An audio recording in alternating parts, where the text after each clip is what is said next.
잘 되는 은혜. 잘 되는 은혜. 자, 이제 이렇게 제목을 듣고 우리 옆에 분들, 뒤에 분들 전후좌우로 한번 인사하십니다. 저는 정말 당신이 잘 되기를 원합니다. 시작. 잘 되는 은혜가 있기를 원합니다. 자, 저도 여러분들에게 인사할게요. 여러분들 정말 잘 되십시오. 아멘. 그럼 이제 한번 물을게요. 도대체 잘 되는 게 뭔가요? 뭐 돈 많이 버는 거요? 돈 많은 게 잘 되는 걸까요? 아니면 여러분들이 사놓았던 부동산이나 스탁이나 이런 것들이 하루가 멀다 하고 쫙쫙 올라가는 게 잘 되는 걸까요? 아니면 여러분 자녀들이 학교에 가서 공부하는 것 족족이 아주 그냥 큰 상을 받아오는 게 잘 되는 걸까요? 아니, 건강한 거요? 자, 오늘 이제 설교 제목을 잘 되는 은혜인데, 도대체 이제 여러분들 잘 되라고 인사를 했는데, 우리가 통상적인 잘 되라고 하는 것에 대한 이야기를 저와 여러분들이 많이 하지만, 성경이 우리에게 말하는 잘됨이 뭔가, 이거를 좀 깊이 한번 고민해보고 오늘 하나님의 말씀을 통해서 정말 잘 되는 게 뭔가를 우리가 가슴속에 부둥켜 안고, 아, 정말 이게 잘 되는 거구나 라고 하는 그 마음을 갖고, 또 신앙을 갖고, 신념을 갖고, 믿음을 갖고 살아갔으면 좋겠다라고 하는 기대를 걸면서 오늘 여러분들에게 말씀을 드립니다. 오늘 이제 이 8장을 보니까 다윗이 어디를 가든지 이기고 승리하고, 그러니까 뭐 말 그대로 다윗이 이제 승승장구하죠. 아주 잘 나가요. 요즘 식으로 이야기하면 걔 요즘에 잘 나가, 그 사람 요즘에 잘 나가 그러잖아요. 시세말로 다윗이 아주 잘 나가요. 지금요, 엄청 잘 나가요. 다윗은 그 우여곡절과 힘든 끝에 이스라엘의 통합의 왕으로 법적으로 또 영적으로 군사적으로 모든 것들을 통합하고 명실상부한 강력한 왕이 되어졌어요. 그리고 그렇게 수고되었던 하나님의 법궤도 이제 데려다 놨어요. 그죠? 모셔다 놨어요. 근데 이제 오늘 여러분들과 읽었던 이 8장은 우리가 다 읽어보진 않았지만 여러분들이 집에서 꼭 다섯 번씩 읽어왔을 줄 믿고, 저는 매주마다 여러분들에게 읽으라고 말씀드리잖아요. 이제 다음 주는 추수감사주일이니까 2주 시간 드릴게요. 9장을 5번씩 읽어오시기 바랍니다. 2주에 5장 못 읽었다는 거는 그건 좀 여러분들이 알아서 생각하시기 바랍니다. 근데 오늘 이제 8장은 1절부터 끝장까지 뭐냐면 전쟁하는 이야기예요. 다윗이 쳐 죽이고 전쟁하고 뭐 이런 이야기로 1장부터 마지막 장까지 계속 전쟁하는 이야기로 그냥 계속해서 이어지는데, 전쟁하는 족족이 하나님께서 다윗에게 승리를 안겨주세요. 이 어떻게 전쟁이 한 번이라도 좀 패하면 좋겠는데 하는 전쟁마다 승리를 해요, 다윗이. 이게 어떤 면에서 보면 이런 거예요. 마치 다 이겨놓고 싸우는 싸움 같아요. 모든 전쟁에 나갈 때마다 다윗이 뭔가 고안하지도 않았는데 그냥 지금 이겨놓은 전쟁을 쓱 그냥 걷어들이는 식으로 전쟁을 하는 것 같아요, 다윗이. 우리가 여러분들 우리가 수요일 예배를 드릴 때 여러분들 요한계시록을 강의하면서 제가 굉장히 많이 반복했던 그 메시지가 있었어요. 그 메시지는 뭐냐면 그리스도인들의 삶이 그런 거예요. 우리가 걸어가는 삶이 그런 거예요. 우리는 이 땅에서 고난도 있고 어려움도 있고 시련도 있고 역경도 있고 걸어가는 모든 삶이 산을 넘고 물을 건너고 고달픈 그런 삶을 살아가지만, 그 고달픔 속에서도 우리가 한 가지 잊지 말아야 될 것은 뭐냐면 예수 그리스도께서 모든 전쟁을 이겨놓으셨기 때문에 내 이 고난은 결국은 승리로 끝날 것이라고 하는 것을 가지는 것이 믿음이죠. 그게요. 지난 한 주간도 얼마나 고달프셨습니까, 여러분들이? 또 요즘에 그 코비드-19 때문에 또 정치, 경제, 문화 모든 사회가 안정된 것이 하나도 없어요. 이런 우리가 고난의 고비를 걸어가고 있을 때에 낭망하기 쉽고 쓰러지기 쉽고, 어떤 사람은 자기 생명을 내던지는 사람이 있어요. 자기 생명을 스스로 끊는 사람들이 있어요. 그걸 괴로워하면서 스스로 자기 생명을 끊는 사람들을 가끔 보게 되어지는데, 그건 신앙과 믿음의 자세가 아니에요. 여러분들, 자기 생명을 자기가 끊는 건요, 이거는 살인의 행위인데, 그건 뭐 천국에 갈 수 있다 없다의 그 차원을 떠나서, 자기 생명을 끊는 것은, 자기가 자기 생명을 끊는다라고 하는 것은, 자살이라고 하는 말은 사실 우리가 쓰기 편한 것이지, 사실 자살이라는 말은 합리적인 말이 아니에요. 왜냐하면 이 생명이 내 것이 아니기 때문에 그래. 하나님이 주신 것이기 때문에. 그래서 자기가 자기 생명을 끊는 것은 무슨 죄에 해당할까요? 살인죄에 해당하는 거예요. 그게 남을 죽여야만 살인이 아니라 내가 나의 생명을 끊는 것도 살인죄예요. 예? 그래서 그리스도인들의 삶은 다윗이 지금 어느 전쟁에 가든지 이기게 되어지는데, 이기게 되어지는 것을 보면 마치 그냥 다 이겨놓은 싸움을 다윗이 추수하듯이 거두는 것 같아요. 모든 전쟁이요. 오늘 8장 전체가 그런 말씀으로 수놓아져 있어요. 자, 한번 볼까요? 오늘 이제 말씀을 한번 8장 1절 한번 제가 볼게요. 그 후에 다윗이 블레셋 사람을 쳐서, 어디를 쳤어요? 블레셋 사람들을 쳐서 항복을 받고, 한번 따라하겠습니다. 항복을 받고. 자, 보세요. 블레셋 사람들의 손에서 메덱 암마를 빼앗으니라, 이렇게 말합니다. 근데 여기 보세요. 이런 단어를 우리가 빼놓고 가지 말아야 되는데, 그 후에 이렇게 말합니다. 그 후에. 이것은 어떤 것을 이야기하죠? 다윗이 통합왕이 되어지고 실질적으로 이스라엘을 통치하기를 시작한 그 후에 이것을 이야기하는 거예요. 근데 다윗이 지금 누구를 쳤어요? 블레셋을 쳤어요. 이 블레셋을 보면요, 그리고 어디를 뺐어요?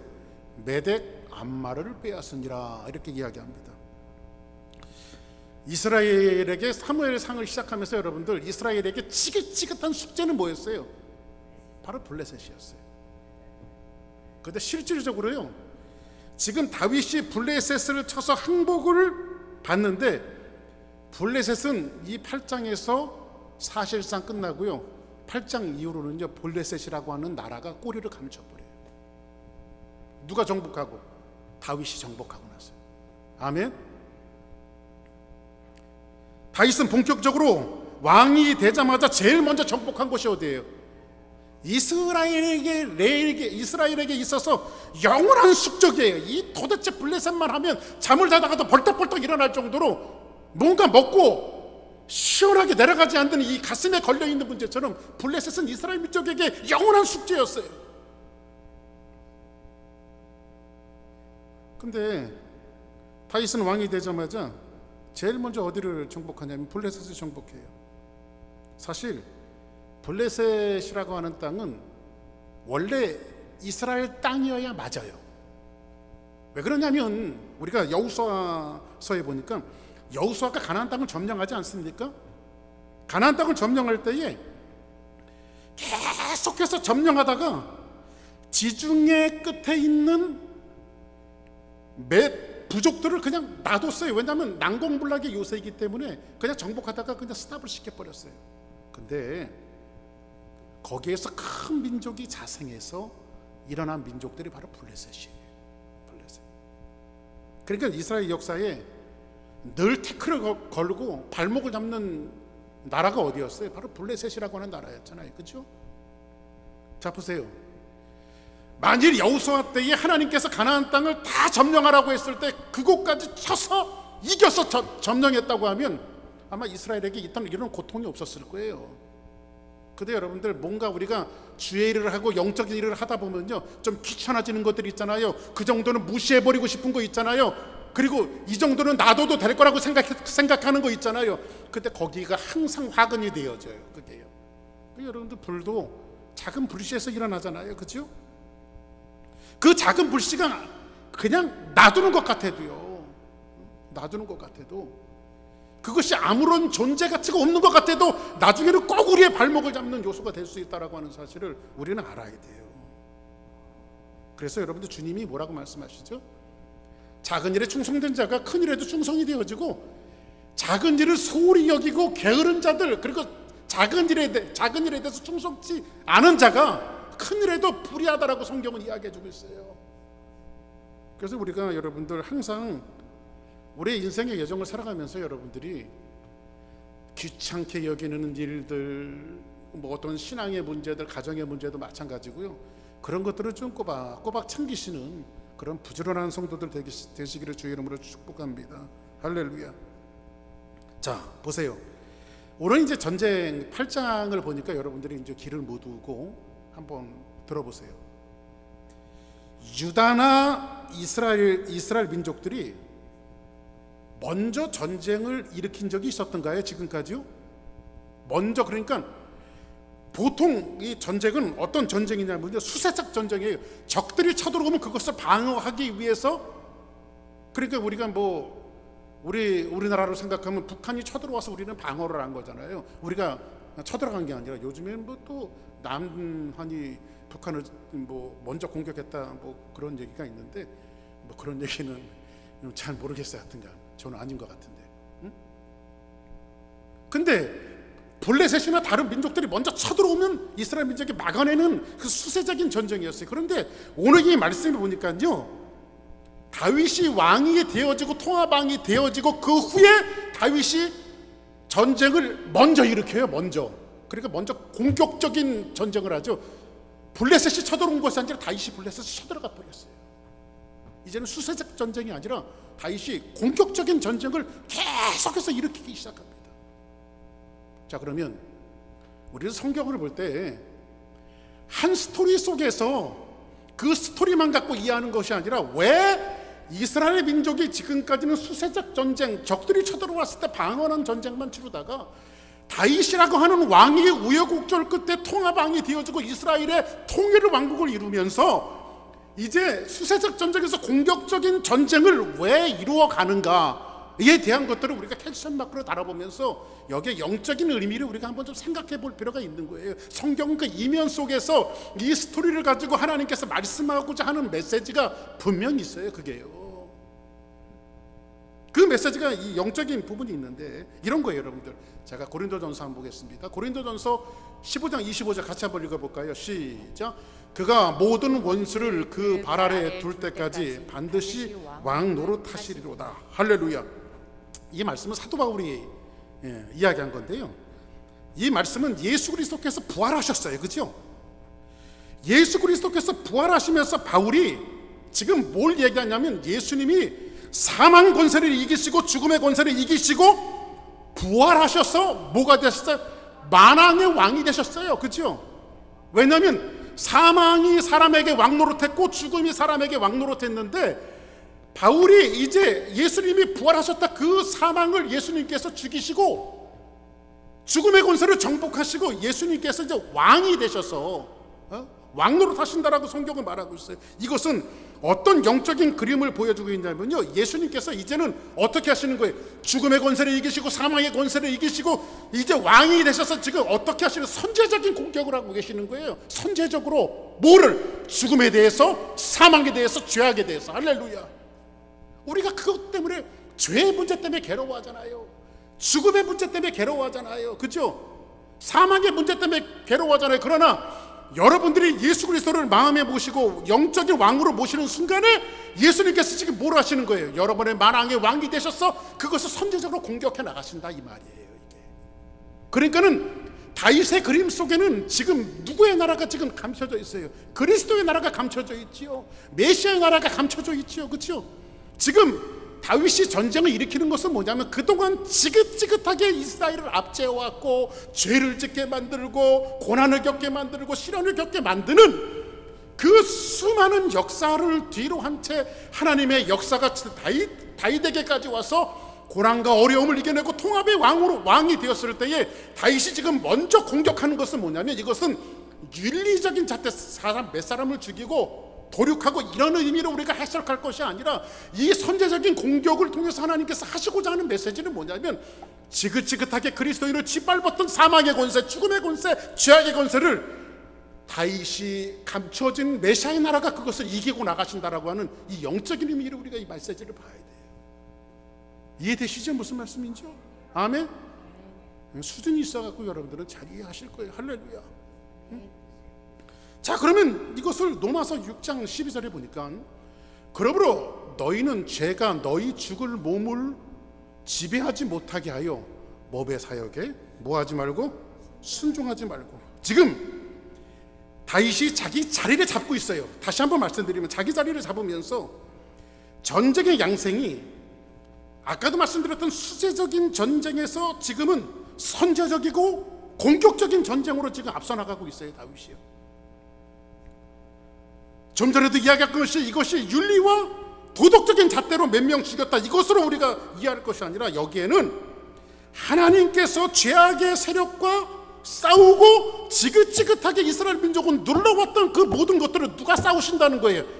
만왕의 왕 되신 예수 그리스도가 싸우시며 그 그림을 다윗에게 감춰 놓으시면서 다윗이 지금 선제적으로 주변 모든 나라를 공격하는 것은 지금 하나님께서 정복하시겠다 이거예요. 할렐루야. 아멘. 그래서 성경은요 이렇게 돼 있어요. 죽였다, 멸절시켰다 이런 의미로서의 성경이 기록되어져 있는 것이 아니라 뭐라고 되어 있냐면 뭐 이런 거였어요. 항복시켰다, 정복했다 이렇게 되어 있어요. 한번 따라하겠습니다. 항복시켰다, 정복했다. 할렐루야. 네. 한번 이렇게 다시 한번 생각해 봅니다. 예수 그리스도를 우리 가운데 왕으로 내주하시면 우리 안에 영적인 전쟁이 반드시 일어나요. 사단이 그냥 놔둘 리가 없어요. 이 이스라엘 민족들이 애굽을 나와서 출애굽을 해갖고 홍해 바다를 건넜어요. 얼마나 구원의 감격적인 그림이에요, 그죠? 그런데 홍해 바다를 나오자마자 이스라엘 민족들에게 딱 맞닥뜨렸던, 구원받은 이스라엘 민족에게 맞닥뜨렸던 사람들이 누구죠? 바로 아말렉 사람들이에요. 구원받은 이스라엘 민족에게 제일 먼저 태클을 걸고 온 민족이 뭐였어요? 아말렉 민족들이에요. 그죠? 이 아말렉은 여러분들에게 말씀드렸다시피, 지난번에 말씀드렸다시피 아말렉은 에사의 후손이에요. 역사적으로 보면 에사의 후손은요 계속 야곱과 반대의 길을 걸어가면서 야곱의 후손들의 태클을 걸어요. 그죠?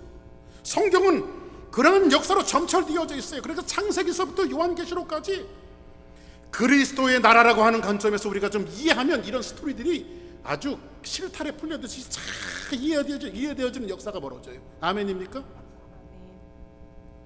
그래서 다윗의 왕국은 장차 오실 그리스도의 나라를 보여주고 있는데 지금 에사의 후손들이 계속해서 태클을 걸고 오니 여기에서 하나님께서 이스라엘 민족, 다윗의 야곱의 민족들을 어떻게 인도해 나가시는가에 대한 것들을 성경은 창세기서부터 요한계시록까지 일목요연하게 우리에게 이야기를 통해서, 하나님의 말씀을 통해서 계속해서 메시지를 던져주고 있단 말이에요.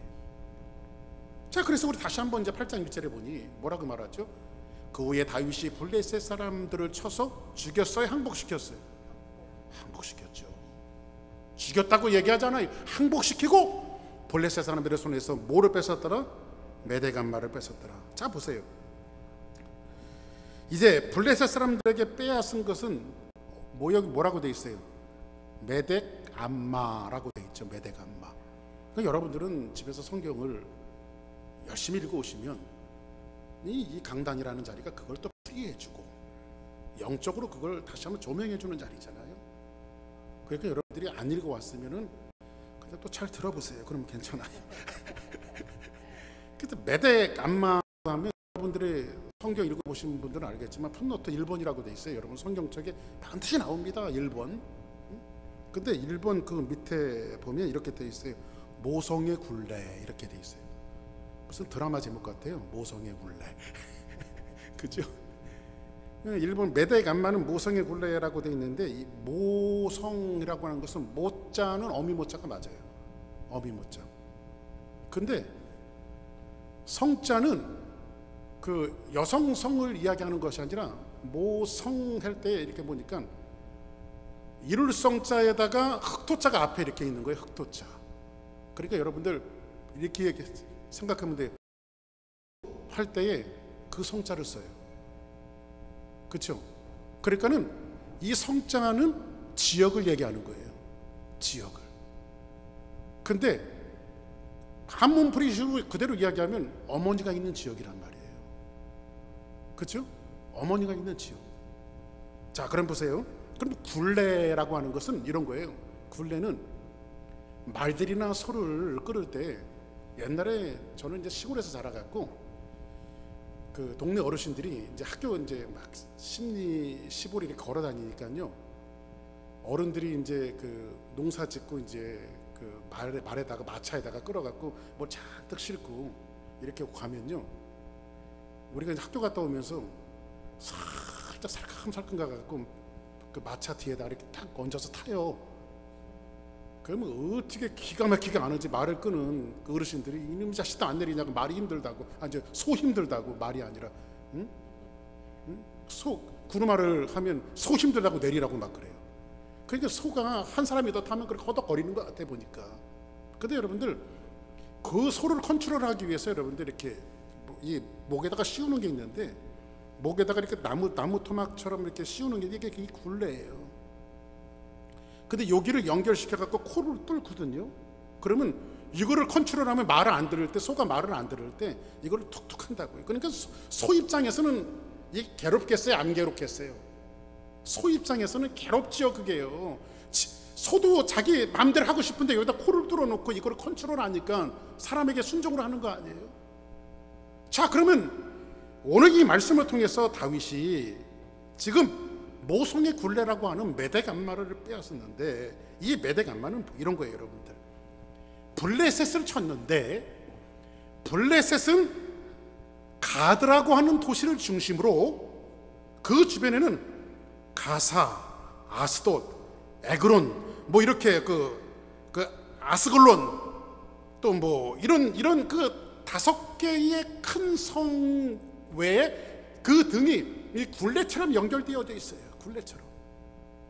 이것을 굴레라고 쓰는 것은 뭐냐면, 소 코를 뚫는 것처럼 이스라엘 민족들에게 힘들고 어려움을 주었던 누구를 이야기하는 거? 블레셋을 이야기하는 거죠.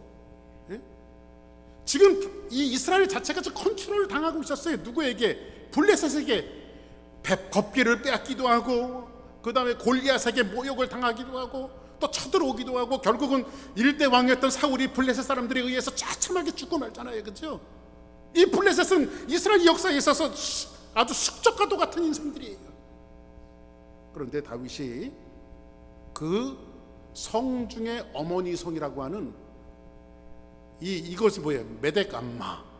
그러니까 메덱암마는 지역의 이름이 아니라 이스라엘 민족들이 겪어왔던, 이스라엘 입장에서 우리가 겪어왔던 힘듦과 어려움을 그렇게 표현한 거예요. 메덱암마, 이렇게 표현한 거예요.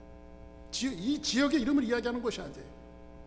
성은 모성을 주변으로 이 굴레처럼 연결되어 있는데, 이 성은 구성 자체가 아까도 여호수아가 침략하지 않았던 그 이유가 난공불락이거든요. 여기가 굉장히. 그 여호수아가 가나안 전쟁을 벌일 때도요, 문턱이 너무 높고 그러니까 거기 정복하지 않았어요. 그러니까 다윗이 통치를 시작하면서 여호수아 때에 정복하지 않아서 자기 민족들이 모성의 굴레처럼, 메대감마처럼 지긋지긋한 것들을 지금 누가 끊어내고 있어요? 다윗이 왕이 되어서 그것을 끊어내고 있다는 거예요. 할렐루야. 그러면 우리 인생에 있어서 정말 지긋지긋하게 죽음과 사망이 우리를 왕노릇하고 죄악이 우리를 왕노릇했는데, 그것을 끊어내시는 분이 누구예요? 메시아 예수 그리스도께서 이 땅에 오셔서 우리의 모든 것들을 끊어내셨단 말이에요. 그 영적인 그림들을 지금 누구에게 감춰놓고 있는 거예요? 다윗의 나라에게 지금 감춰놓고 있는 거예요. 이게 말씀이. 믿으시면 아멘 하시기 바랍니다. 아멘. 할렐루야. 이스라엘 민족이 감히도 넘볼 수 없었던 모성의 굴레, 메대감마. 우리가 감히도 넘볼 수 없었던 죄악의 굴레, 사망의 굴레, 죽음의 굴레, 그것을 메시아가 우리의 삶 속에서 만왕의 왕이신 예수 그리스도께서 해결해 주시고, 이스라엘 민족에게는 메대감마, 모성의 굴레를 누가 해결하고 있어요? 지금 다윗이 해결하고 있어요. 뭐가 되었어요? 왕이 되어졌어요. 할렐루야. 그런 하나님의 축복이 여러분들에게 있기를 주의 이름으로 축복합니다. 우리들에게도 메대감마가 있죠. 여러분 스스로의 힘으로 끊어내지 못하는 어떤 죄악이 될 수도 있고, 내가 진짜 이건 극복해야 되는데 왜 이게 안 될까?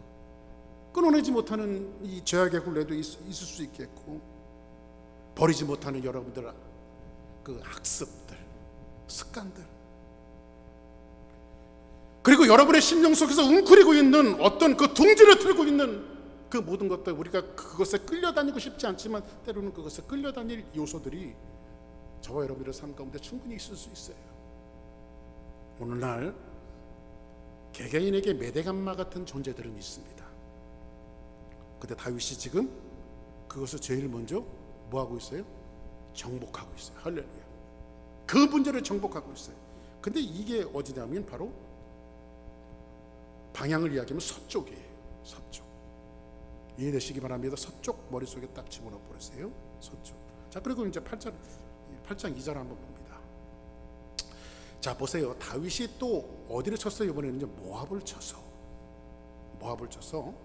그러니까 블레셋은 이스라엘 민족에게 지긋지긋한 곳이에요. 근데 모압은 또 어떤 곳인지 제가 좀 이따 설명해 드릴게요. 모압을 쳐서 그들로 땅에 엎드리게 하고 줄로 재어, 지금 그들을 이제 땅에 엎드리게 하고 두 줄로 세웠어요. 두 줄 길이의 사람을 세우고, 그래서 두 줄은 다 죽였어요, 안 죽였어요? 다 죽이죠. 그리고 한 줄을 세워서 이 한 줄로 세워졌던 사람을 살렸어요, 안 살렸어요? 살렸단 말이에요. 그 모압 사람들이 다윗의 종들이 되어 조공을 드리니라 이렇게 말합니다. 자, 그러면 여기에서 우리는 이 모압은 요단으로 보면 동쪽이에요. 아까는 어디라고 했어요? 서쪽. 여기는 지금 요단에서 보면 여기 동쪽이에요. 동쪽. 그런데 그 모압이라고 하는 이 지역 자체가 굉장히 불순종의 뿌리에서 나온 민족들이에요. 어느 역사적인 배경이냐면 소돔과 고모라가 하나님께서 진노하셔서 유황불로 다 멸망시키셨죠. 그렇죠? 소돔과 고모라가 죄악이 간영하니까 하나님께서 그 소돔과 고모라를 불을 쏟아서 그냥 다 멸망시켰단 말이에요. 거기에서 간신히 구원받은 사람이 누구죠? 롯이죠. 롯이 그 딸들과 구원을 받아요. 그런데 하나님은 분명히 너 저 산으로 도망가라고 그러는데 어느 굴 속에 들어가요. 순종하지 않고 굴 속에 들어가는데, 굴 속에 들어가니까 딸들이요, 아버지에게 술을 먹이고요, 정신이 혼동한 상태에서 두 딸이 아버지와 몸을 섞어서 난 민족들이 있는데 하나는 모압이고 하나는 암몬이란 말이에요. 그게 지금 이 모압 자체가 뭐예요? 죄악의 뿌리죠. 그래서 다윗이 지금 이 죄악의, 그러니까 여기 영적인 그림이 뭐냐면요, 이스라엘 민족을 자꾸 죄짓게 만들고 넘어지게 만드는 것을 지금 다윗이 지금 뭐 하는 거예요? 쳐들어왔으니까 방어하는 거에 먼저 쳐들어가요. 먼저 쳐들어가지. 그것을 지금 끌어내고 있는 거예요. 지금 이 말씀을 여러분들이 이렇게 들으셔야 돼요. 지금 그리스도께서, 여러분을 구원하신 예수 그리스도께서 지금 여러분들을 위해서 지금 선제적으로 죄악을 공격하고 계신다니까요. 할렐루야. 그리고 우리는 이겨놓은 싸움을 싸우는 거예요. 여러분이 한 주간 동안 넘어졌어도요, 주일날 나와서 여러분들 승리를 외치고 가셔야 돼요. 아멘. 이 모압과 암몬을 지금 모압을 누가 점령하냐면 다윗이 점령해요. 그래서 모압의 백성을 지금 석줄로 세우죠. 두 줄은 다 죽이고요, 한 줄은 살려둬요. 이것이 뭐냐면 여러분들, 왜 두 줄은 죽이고 왜 한 줄은 살려뒀을까? 이걸 고대 전쟁사를 이렇게 보면요, 전쟁이 끝나고 나면 이렇게 두 줄로 세워요. 이게 누구냐? 이 두 줄은 뭐냐면 전쟁에 나가서 전쟁을 치를 수 있는 장정들을 두 줄로 세우는 거예요. 이게 다시는 죄 짓지 못하게 전부 다 목 베어 죽이는 거예요. 그 두 줄은 누굴까요? 노약자들과 어린아이들이에요. 그들은 살려주는 거예요. 여자와 노약자들과 어린아이들은 한 줄은 살려주는 거예요. 이게 지금 그런 의미로 이 말씀에서 지금 이야기해주고 있는 거예요. 지금 다윗이 지금 어디를 쳤어요? 모압을 쳤어요. 그 모압이 어느 쪽이라고요? 동쪽. 머릿속에 동쪽을 좀 이렇게 메모해 주시기 바랍니다. 서쪽을 쳤고 또 동쪽을 쳤고. 아멘. 자, 그리고 나서 3절 한번 봅시다.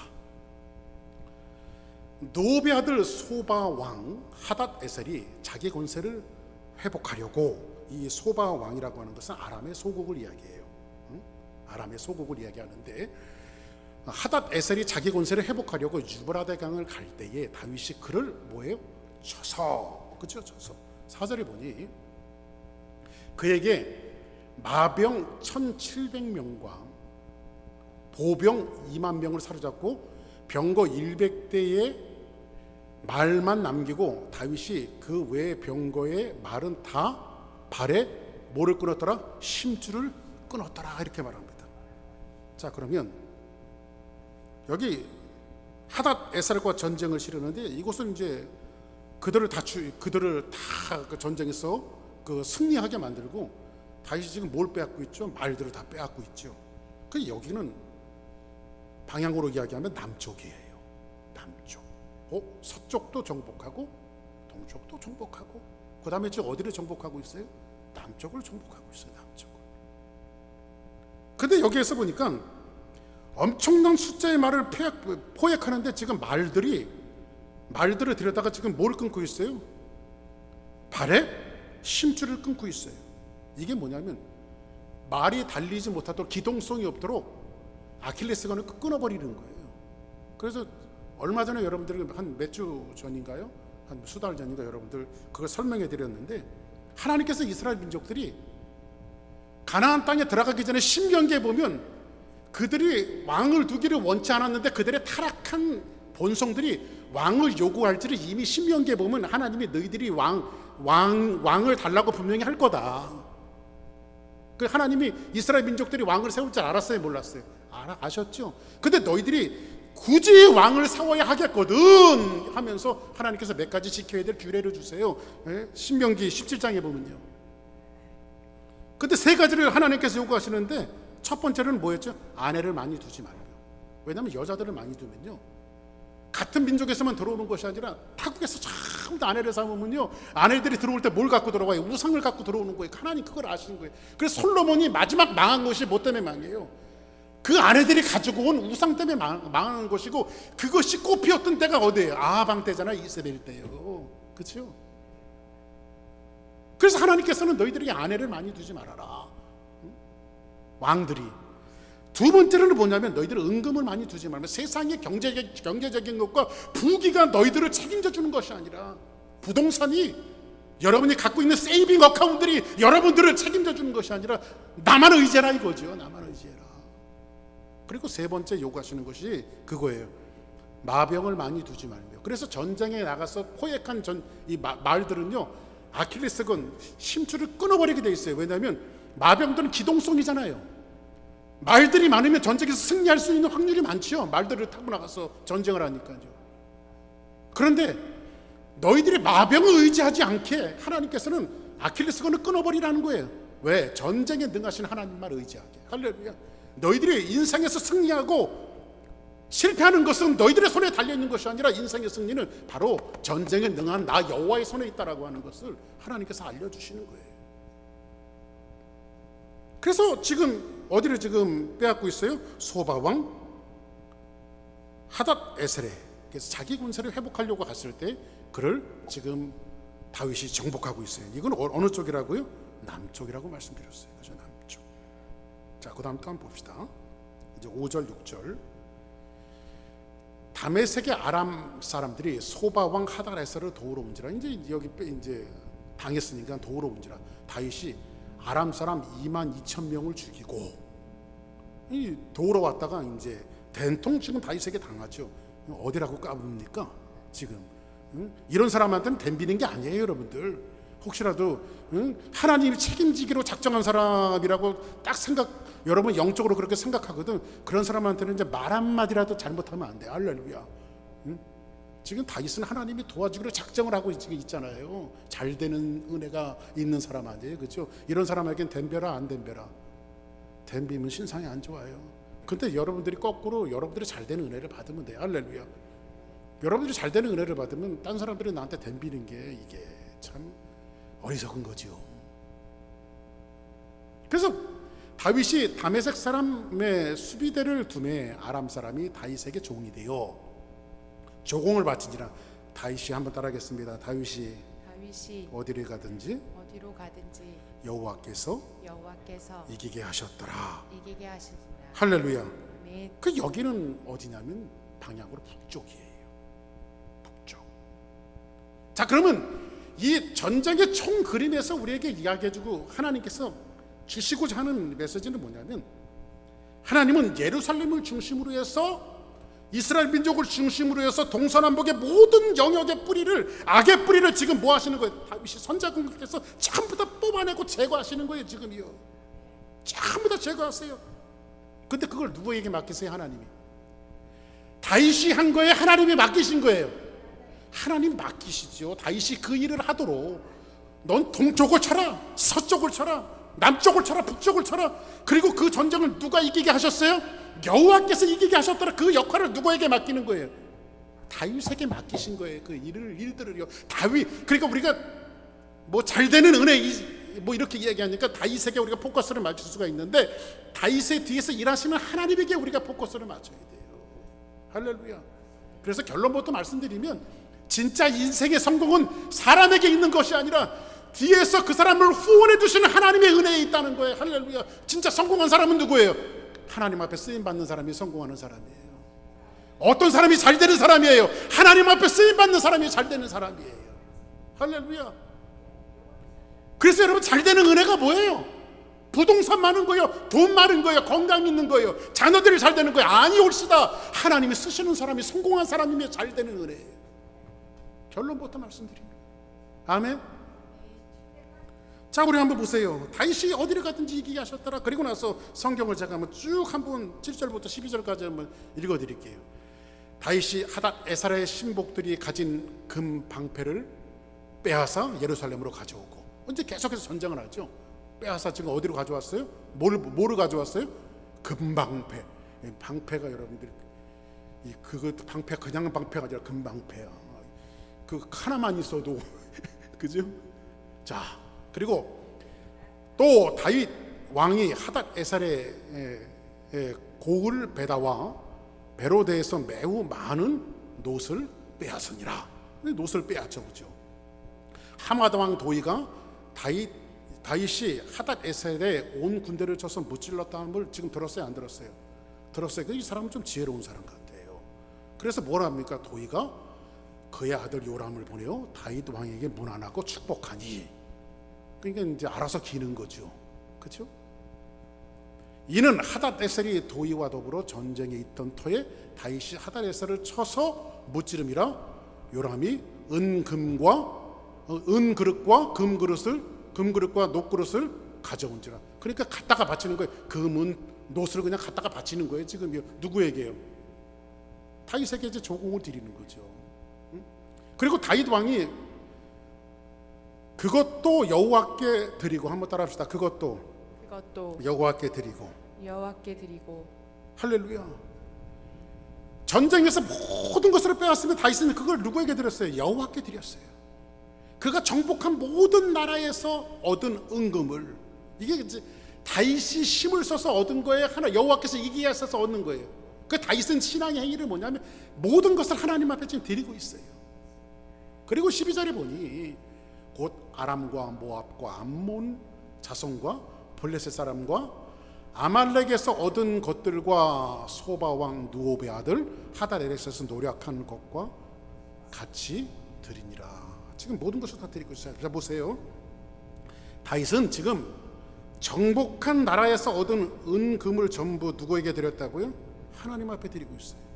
그런데 여러분들 그거 아십니까?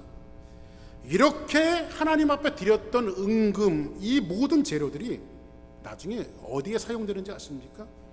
솔로몬이 하나님의 성전을 짓는 데 사용이 되어져요.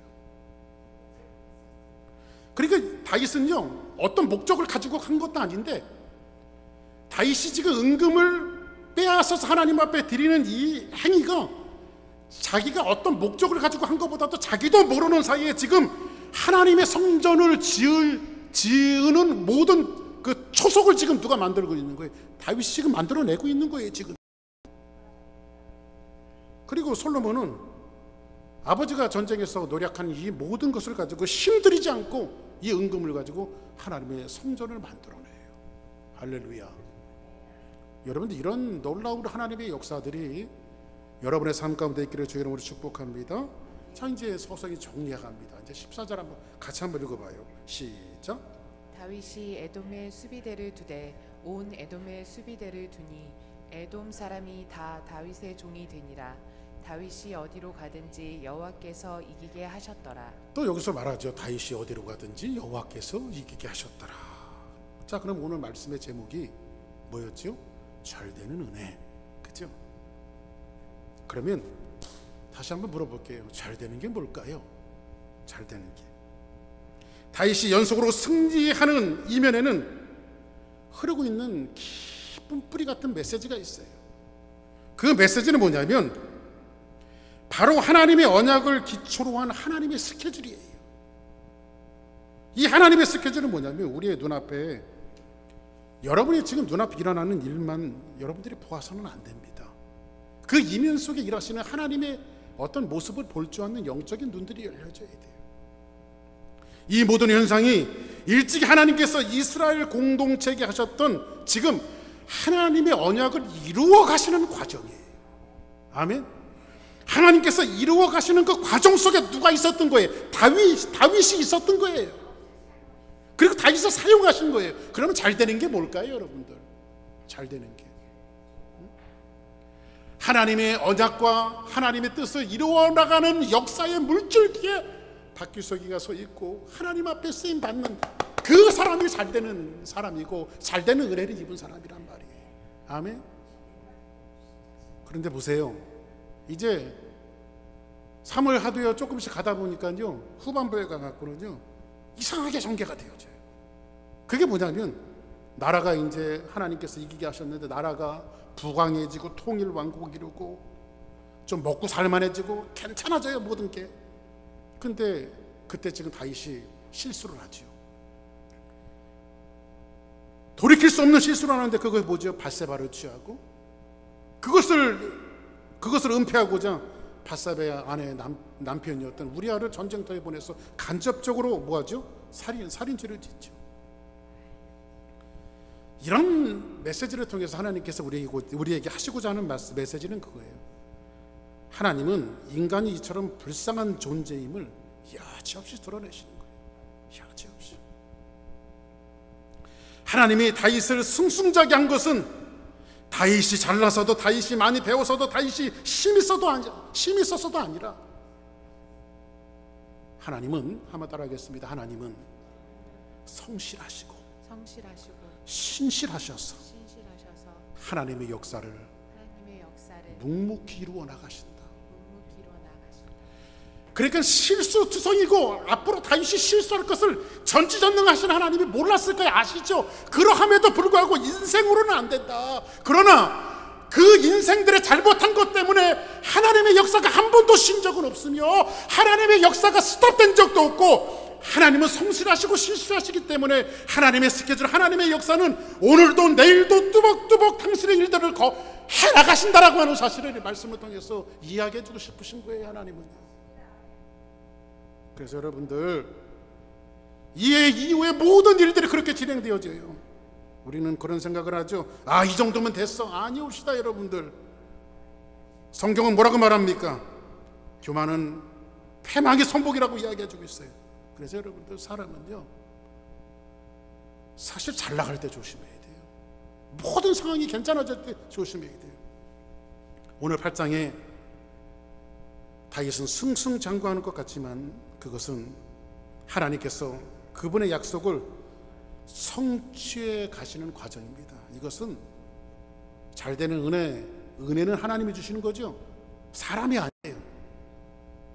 이것은 다윗 성공이 아니에요. 그런데 이것을 모르고 뭐 이 정도면 됐지 뭐 내가 이 정도 해갖고 살았어. 내가 이 정도 해갖고 내가 오늘 여기까지 올라왔어. 그리고 나서 이제 좀 거들먹거리기 시작하고 교만의 뿌리가 올라오기 시작하고 그럴 때부터 뭐가 되는 거예요? 망조가 되는 거예요. 망조가. 하나님은 절대 교만하면 하나님은 대적하세요. 성경은 뭐라고 말합니까? 하나님은 교만한 자를 대적하시나. 하나님은 교만이 제일 싫어요. 여러분들 어디 적으로 둘 분이 없어서 하나님을 적으로 두고 삽니까? 그래서 하나님은 겸손한 자를 찾으시고 교만한 자를 대적하신대요.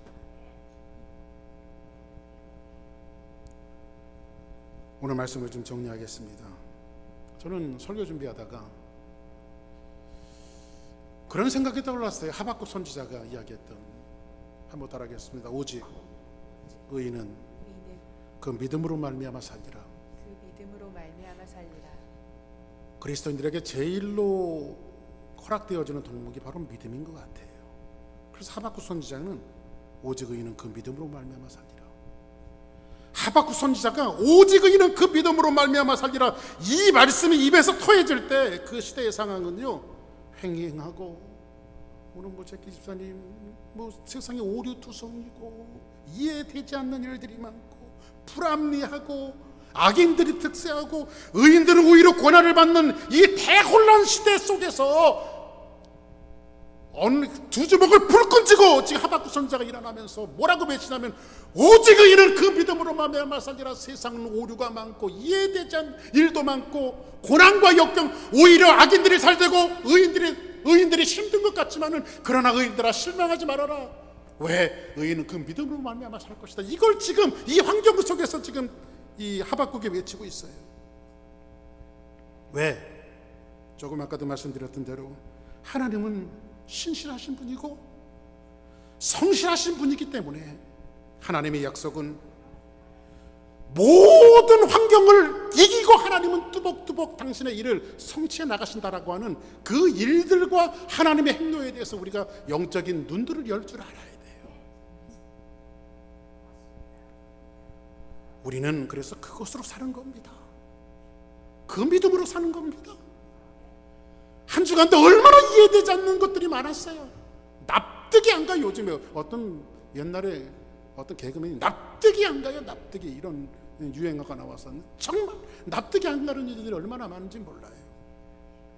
그럼에도 불구하고 우리는 영적인 눈으로 들어서 하나님이 하시는 일을 바라보면서 오직 의인은 큰 믿음으로 말미암아 살리라. 코비드-19 때문에 1년도 넘게 정말 힘들고 어려운 시대를 살아가고 있습니다. 정치, 경제, 사회 어느 것 하나 이게 지금 만족한 것이 없어요. 온 세계가에 보니까 이게 우리가 두고 온 한국만 그런 것이 아니라 미국도 그래요. 지금 이번에 대통령 선거 치러 보니까요, 한국도 진영 논리예요. 진보냐 보수냐 여기도 보니까 전부 다 진영 논리예요. 민주국가니 사회주의 국가니 이거 다 필요 없고요. 모든 나라가 다 진영 논리예요. 진영 논리에서 네가 옳다 내가 옳다 이거 갖고 지금 싸우고 있어요. 세상이 혼란스러워요 지금요. 거기에 전염병까지 일어났죠. 역병까지 일어났죠. 도대체 이거 언제 끝납니까? 코로나 바이러스만 빨리 정복했으면 행복이 찾아올 것 같아요. 여러분들 좀 여러분의 환경이 좀 달라지고 여러분 자녀들이 쭉쭉 잘 나가고 여러분 좋은 집 사고 좋은 차 사고 좋은 환경 만들어지고 여러분들이 좋은 학벌 쌓으면 세상이 달라질 것 같아요? 행복할 것 같아요? 제가 단언할게요. 세상은요 결코 나아지지 않을 거예요. 제가 예언할게요. 여러분들에게 좀 목사님 강단에서 그런 소리를 하십니까? 암울하게 이렇게 얘기할지 모르지만 세상은요 내일도 모레도 1년 후도 2년 후도 결코 지금보다 더 나아지지 않을 거예요. 오히려 어떤 면에서 보면 더 끔찍한 일들이 우리에게 다가올 수 있어요. 세상은 그렇게 악하게 변하고 뭐 이 진영 논리 같은 건 아무것도 아닐 그 시대가 올 거고요. 코로나 바이러스 이 정도는 아무것도 아닌 그런 일들이 세상에 점점 다가올 거예요. 그것을 성경이 그대로 우리에게 이야기해주고 있어요. 세상에 마지막에 가면 갈수록 세상은 아름다워지지 않아요. 더 악해지고 더 험해지죠. 그러나 제가 여러분들에게 부탁드리고 싶은 것은 세상이 악해지고 혼란스러워도 코비드-19보다 더 힘들고 어려운 일이 다가와도 여러분의 가정 속에 고난과 어려움이 다가와도 교회적으로도 마찬가지고요. 그때마다 여러분들 혼란스러워하지 마십시오. 이게 그리스도인이 사는 방법이에요. 왜 그렇습니까? 한번 따라하겠습니다. 우리는 믿습니다. 우리는 믿습니다. 뭘 믿습니까? 하나님은 성실한 분이시고 신실한 분이시기 때문에 여러분을 향한 하나님의 약속은 오늘도 세상에 누가 개들이 찢어졌던 기차가 달리는 것처럼 뚜벅뚜벅 하나님의 역사를 만들어 나가기 위해서 걸어가는 것처럼 하나님이 다윗을 쓰셔서 주변 나라를 선제적으로 공격하고 하나님 이스라엘 민족을 세우는 것처럼 하나님의 역사는 오늘도 내일도 계속해서 성실하심으로 이루어갈 거예요. 그것을 믿는다면 우리는 영적인 눈을 들어서 그걸 바라봐야 됩니다. 아, 오직 의인은 믿음으로 말미암아 살아야 되겠구나. 아멘. 믿음이 이기는 거예요. 하나님, 내가 믿습니다. 나는 지금 죽을 것 같고 힘들고 어려워도 하나님이 내 가정과 내 삶과 내 환경을 하나님의 역사로 쓰시면서 걸어가시는 그 일들을 믿습니다. 언젠가는 그 하나님이 예수 그리스도께서 오셔서 사망 권세와 죽은 것을 이기셨던 것처럼 다윗을 들어서 주변의 모든 죄악들과 나라들을 혼란스러운 것들을 잠재우셨던 것처럼 그 하나님이 내 인생에 찾아오셔서 내가 하나님 앞에 쓰임 받을 때에 내 안에 있는 더러운 그림들과 암울한 그림들은 전부 다 몰라가고 하나님 한 분만 믿는다라고 하는 그 믿음의 소망을 가지고 우리가 살아갈 때 그것이 우리를 살아가게 하는 존재성이고 그것이 우리의 믿음이고 그것이 우리가 오늘 숨쉬고 살 수 있는 어떤 하나님이 주신 영적인 모습이어야 됩니다.